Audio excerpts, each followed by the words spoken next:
Hello students, welcome back to your social science class. Yesterday we start reading chapter number 18, the Union Government, the Legislature. Let's continue with our next topic, the Union Legislature. The Parliament is the legislative organ of the Union Government. Parliament Union Government का legislative organ है. Mean to से parliament law बनाता है. Legislative government की वो body होती है जो लॉ बनाती है, लॉ मेकिंग बॉडी होती है. It consists of president of India and the two houses. Parliament में प्रेसिडेंट ऑफ इंडिया और टू हाउसेस को इंक्लूड किया जाता है. The house of the people is called Lok Sabha. लोगों के हाउस को, हाउस ऑफ द पीपल, उसे लोकसभा कहा जाता है. It is called the lower house. Lok Sabha को लोअर हाउस भी कहा जाता है. Its members are directly elected by the people. Lok Sabha के मेंबर पीपल्स के द्वारा डायरेक्टली इलेक्ट किए जाते हैं, इसीलिए इसे पीपल्स हाउस कहा जाता है. The second house is the council of state. जो सेकंड हाउस होता है वो काउंसिल ऑफ स्टेट्स होता है, नोन एज राज्यसभा और द अपर हाउस. तो सेकंड हाउस को राज्यसभा या अपर हाउस भी कहा जाता है. The president of India is not a member of any house of parliament. India के जो प्रेसिडेंट होते हैं वो किसी भी हाउस के मेंबर नहीं होते, but he or she is the integral part of the parliament. वो पार्लियामेंट का इम्पोर्टेंट पार्ट होते हैं. No bill can become a law without his or her consent. कोई भी बिल तब तक कानून नहीं बनता जब तक वो उसे अप्रूव नहीं करते. उनके कंसेंट के बिना कोई भी बिल लॉ नहीं बन सकता.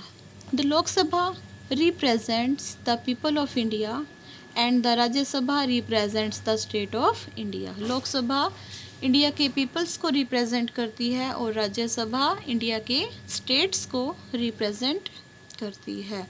तो पार्लियामेंट में किन किन को इंक्लूड किया जाता है?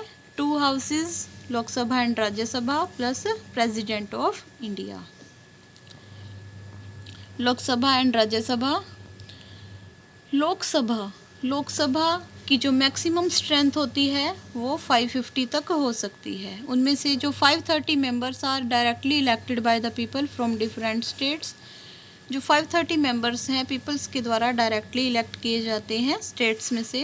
Where as 20 members from the union territories. जो 20 मेंबर्स होते हैं वो यूनियन टेरिटरीज से इलेक्ट किए जाते हैं. 2 Anglo Indian community members are nominated by the President of India if their representation is not adequate. जो उनमें से जो 2 मेंबर होते हैं वो एंग्लो इंडियन मेंबर्स होते हैं. एंग्लो इंडियन कम्युनिटी से प्रेसिडेंट के द्वारा नॉमिनेट किए जाते हैं. अगर उनकी रिप्रेजेंटेशन सफिशेंट नहीं होती, अगर एंग्लो इंडियन कम्युनिटी के जो पीपल हैं वो लोकसभा के मेंबर नहीं होते, तो प्रेसिडेंट 2 एंग्लो इंडियन मेंबर्स को नॉमिनेट करते हैं. राज्यसभा की जो मैक्सिमम स्ट्रेंथ है वो 250 तक होती है. जो 238 मेंबर्स हैं elected from state and union territories by the state legislative assemblies. 238 members states और यूनियन टेरिटरीज में से इलेक्ट किए जाते हैं स्टेट लेजिस्लेटिव असेंबली के द्वारा. और जो 12 मेंबर्स होते हैं वो नॉमिनेट किए जाते हैं प्रेसिडेंट ऑफ इंडिया के द्वारा, who excel in various fields of art, literature and science etcetera. उन लोगों को नॉमिनेट किया जाता है जिन्होंने आर्ट, लिटरेचर या साइंस के क्षेत्र में कोई उपलब्धि प्राप्त की होती है, अच्छा काम किया होता है. Qualification to become a member of Lok Sabha. Lok Sabha का मेंबर बनने के लिए क्या क्वालिफिकेशन होनी चाहिए? First one is he or she must be citizen of India. वो इंडिया का सिटीजन होना चाहिए. बेटा ये किसी भी मेंबर के इलेक्ट होने के लिए असेंशियल क्वालिफिकेशन है कि वो इंडिया का सिटीजन होना चाहिए. मिंटू से वो भारत का नागरिक हो, उसका भारत में वोट हो.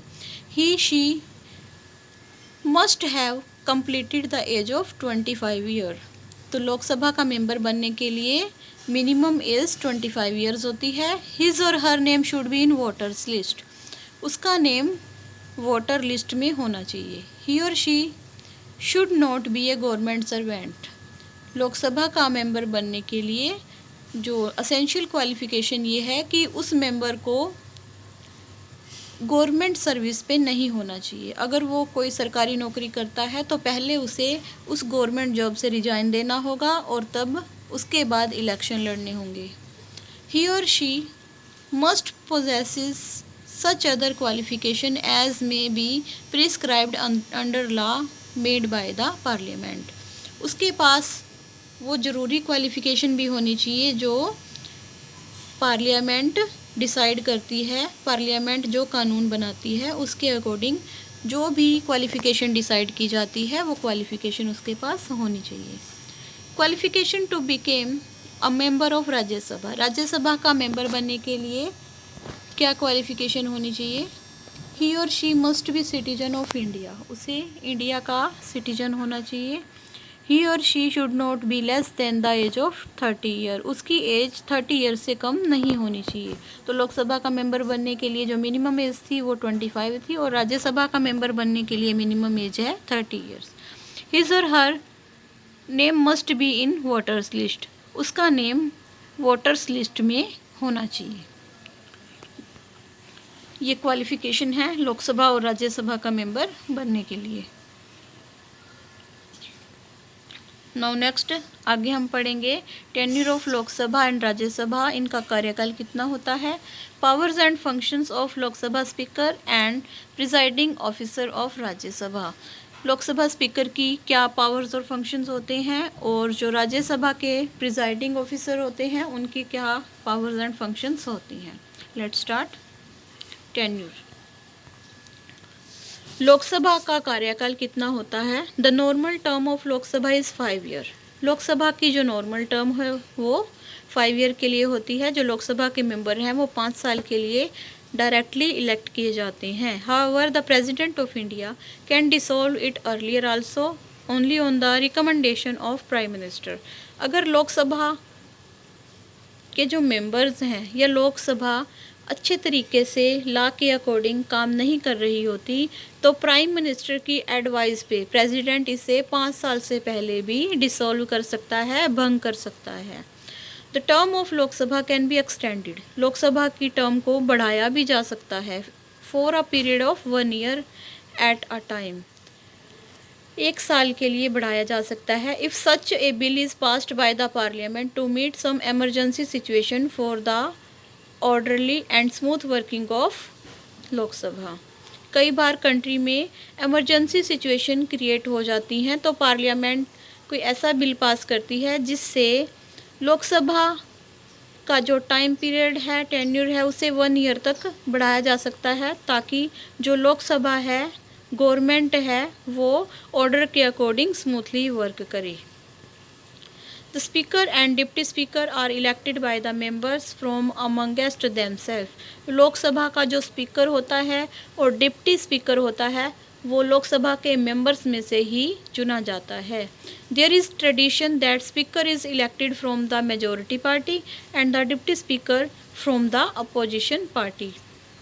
तो हमारी कंट्री में तो एक ट्रेडिशन ही है कि जो स्पीकर होता है लोकसभा का वो मेजॉरिटी पार्टी से, रूलिंग पार्टी से इलेक्ट किया जाता है और जो डिप्टी स्पीकर होता है वो अपोजिशन पार्टी से इलेक्ट किया जाता है।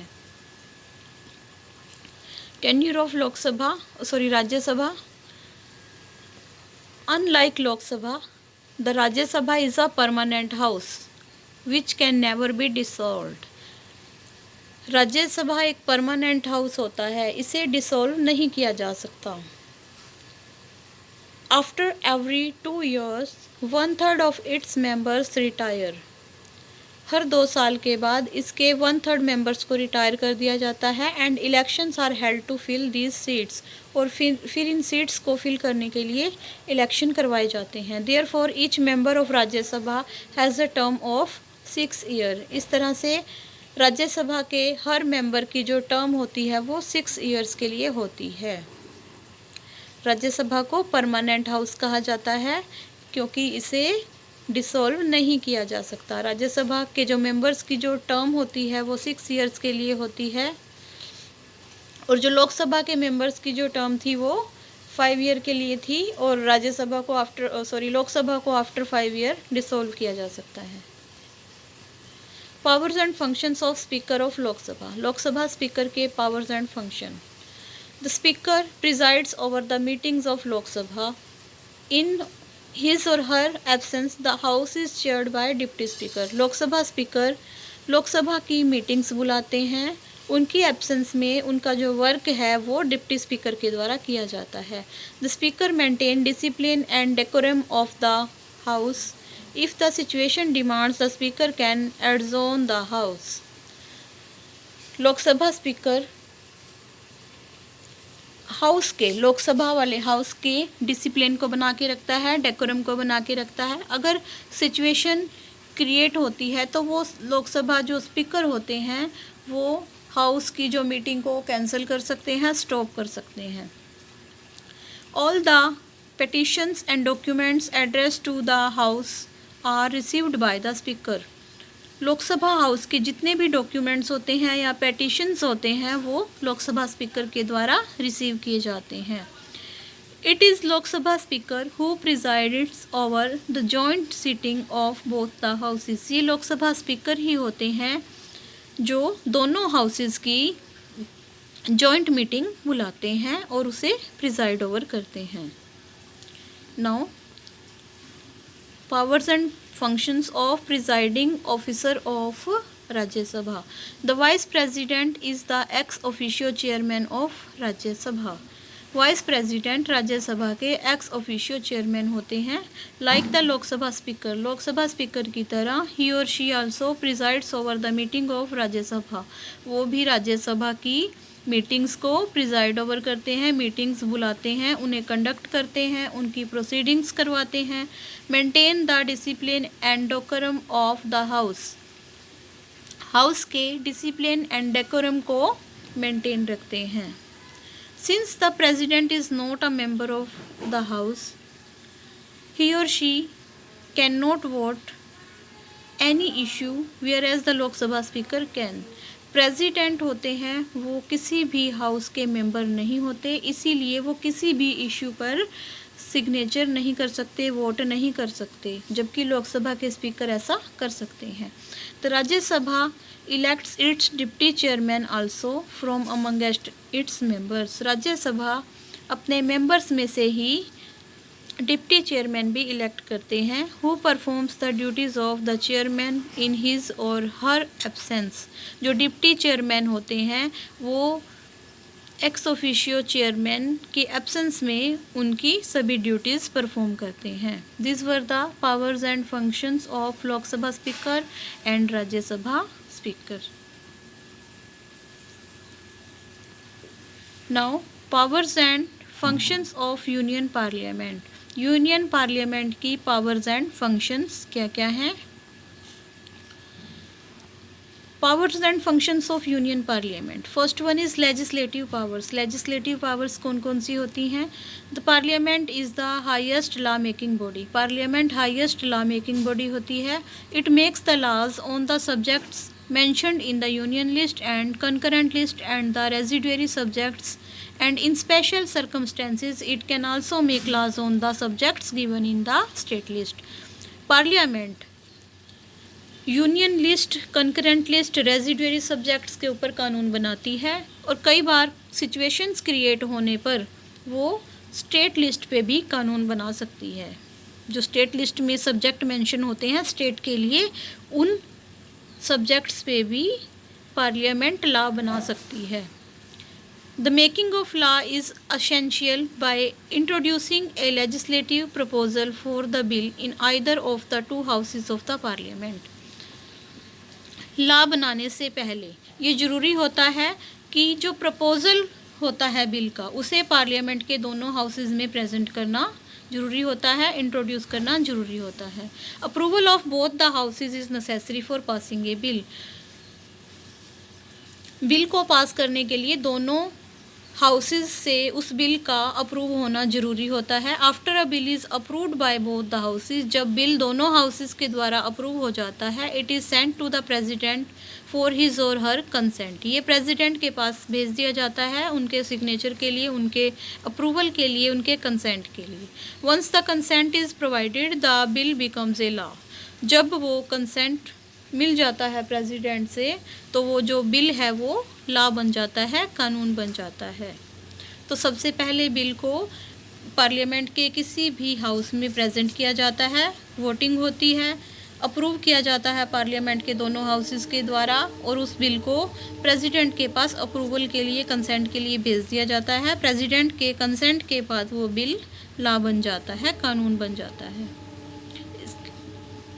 Second one is control over the executive. जो एग्जीक्यूटिव पावर्स होती हैं पार्लियामेंट की, वो क्या हैं? In a parliamentary form of democracy the council of ministers is collectively responsible to the Lok Sabha. Parliamentary form of democracy में जो काउंसिल ऑफ मिनिस्टर है वो लोकसभा के लिए कलेक्टिवली रिस्पॉन्सिबल होती है। अगर लोकसभा के किसी भी एक मेंबर से कोई गलती हो जाती है या किसी भी पावर का मिसयूज हो जाता है, तो वो एक मेंबर रिस्पॉन्सिबल नहीं होता, लोकसभा के सभी मेंबर्स की कलेक्टिव रिस्पॉन्सिबिलिटी होती है उस ऑफेंस के लिए। In case a no confidence is passed against any one minister, the whole council of minister has to resign collectively. अगर किसी एक मिनिस्टर के खिलाफ कोई कॉन्फिडेंस बिल पास नहीं होता, तो सारी की सारी काउंसिल ऑफ मिनिस्टर को रिजाइन देना पड़ता है, इकट्ठे सबको रिजाइन देना पड़ता है। The parliament also control the parliament also the executive by asking question. Parliament executive पे भी कंट्रोल रखती है, उनसे क्वेश्चन पूछ के। The period when question are asked are called question hour. वो पीरियड जिसमें क्वेश्चन पूछे जाते हैं, उस पीरियड को क्वेश्चन आवर कहा जाता है। तो पार्लियामेंट एग्जीक्यूटिव पर कंट्रोल रखती है, उनसे क्वेश्चन पूछ के, और जब वो क्वेश्चन पूछती है पार्लियामेंट के मेंबर, तो उस टाइम पीरियड को क्वेश्चन आवर कहा जाता है। Now financial powers.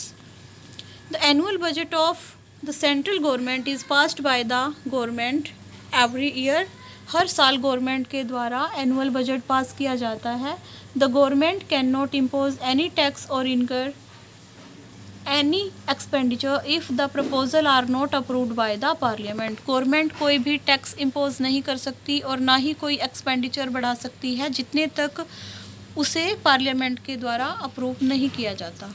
Regarding money matters, money matters के regarding Lok Sabha is more powerful than the Rajya Sabha. तो मनी मैटर्स में लोकसभा राज्यसभा से ज़्यादा पावरफुल होती है। The money bill can only be introduced in the Lok Sabha. Money bill को ओनली लोकसभा में ही इंट्रोड्यूस किया जा सकता है।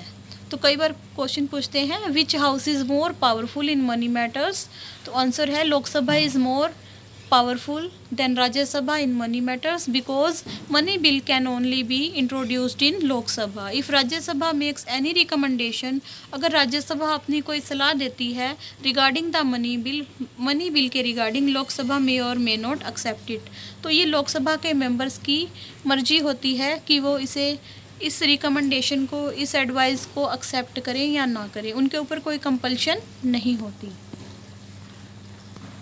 Powers to amend constitution, constitution को चेंज करने की पावर्स भी पार्लियामेंट के पास होती है। Regarding amendment of constitution both the houses enjoy equal power. Constitution में चेंज करने के रिगार्डिंग दोनों हाउसेज के पास इक्वल पावर होती है। An amendment bill can be introduced in either house.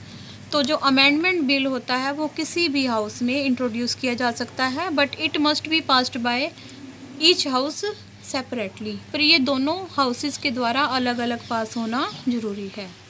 Judicial powers, the parliament is empowered to remove the president, the जजेस of the supreme court and the high court. Parliament के पास power होती है कि वो impeachment के method से president को रिमूव कर सकती है, सुप्रीम कोर्ट और हाई कोर्ट के जजेस को भी रिमूव कर सकती है।